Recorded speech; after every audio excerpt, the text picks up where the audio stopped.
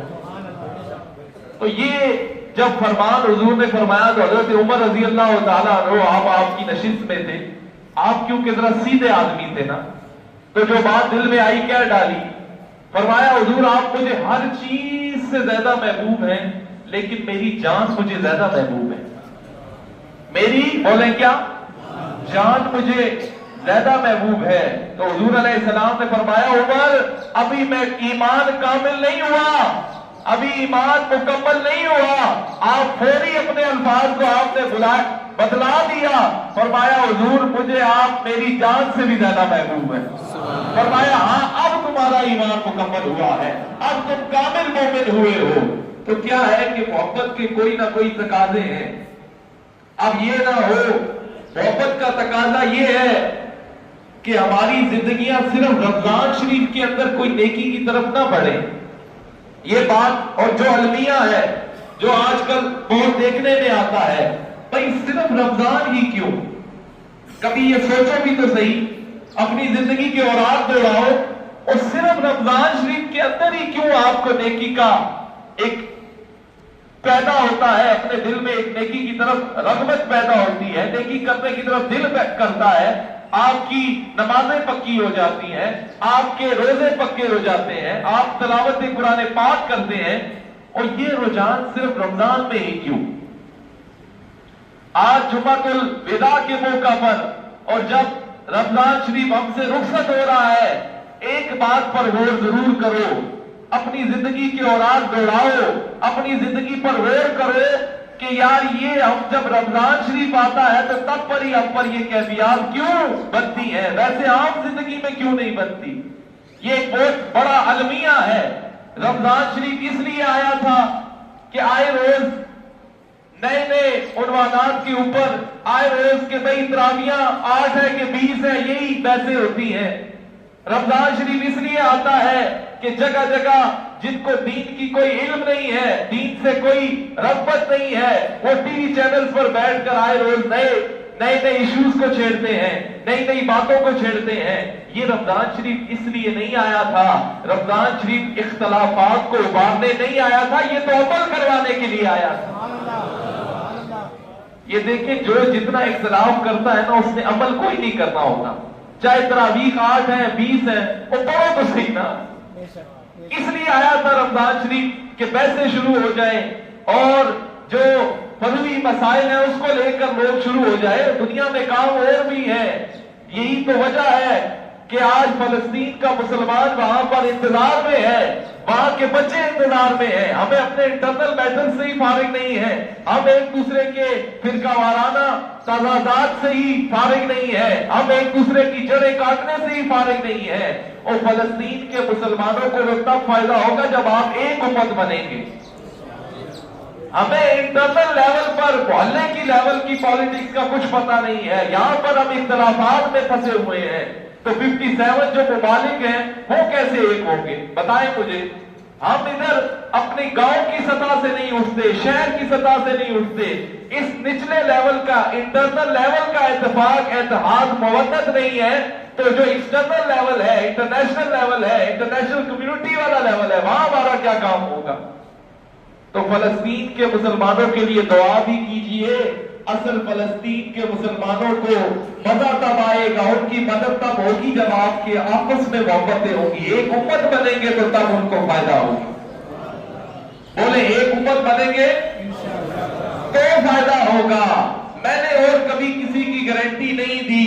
ہاں اس پرفتن دور کے اندر کہیں سے محبتیں اگر تقسیم ہو رہی ہیں تو مرشد فقیر پیر ثانی سرکار کا در نظر آتا ہے. کہیں سے محبتیں اگر تقسیم ہو رہی ہیں تو یہ دربار عالمیہ رحیمیہ سالکہ آباد شریف سے ہو رہی ہے, جہاں پر چھوٹے کے لیے بھی محبت تقسیم کی جاتی ہے, جہاں بڑے کے لیے بھی محبت تقسیم کی جاتی ہے. اپنا پرایا جو بھی آئے اس کے لیے محبتیں ہی محبتیں تقسیم کی جاتی ہیں.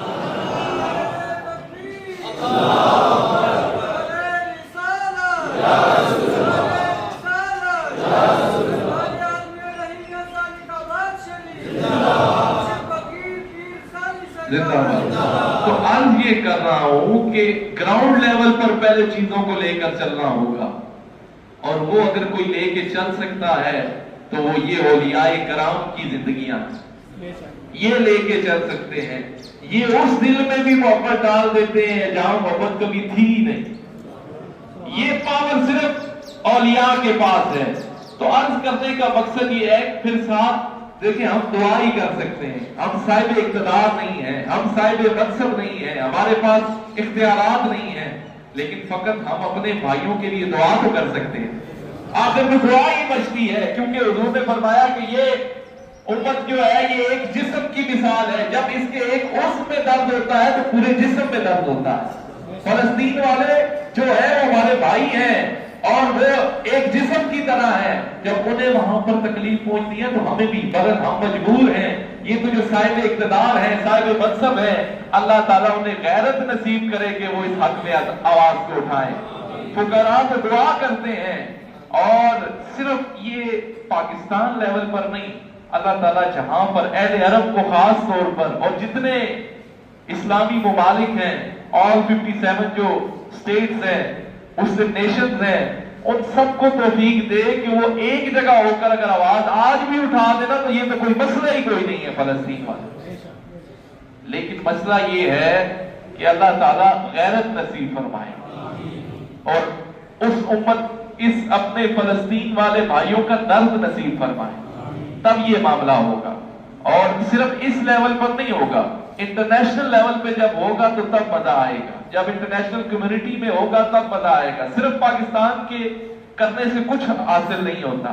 جب سارے اسلامی ممالک تو اس رمضان شریف میں اس دعا کو بھی مانگا کریں کہ اللہ تعالیٰ ہمیں مضبوط فرمائے اور سارے اسلامی ممالک کو ایک امت بننے کی توفیق عطا فرمائے. جب یہ کام ہو جائے گا تو یہ جو باہر سے دشمن آ کر یہاں پر پروپیگنڈے کرتا ہے نا, وہ نہیں ہو پائیں گے. جب مسلمان ایک ہوگا تو پھر یہ کوئی آپ کو نقصان نہیں پہنچا سکتا. تو یہ ضمناً بات میں بیچ میں آ گئی. تو اب یہ کر رہا ہوں کہ محبتوں کے تقاضے ہوا کرتے ہیں, اپنی زندگیوں کے اوراق دوڑائیں.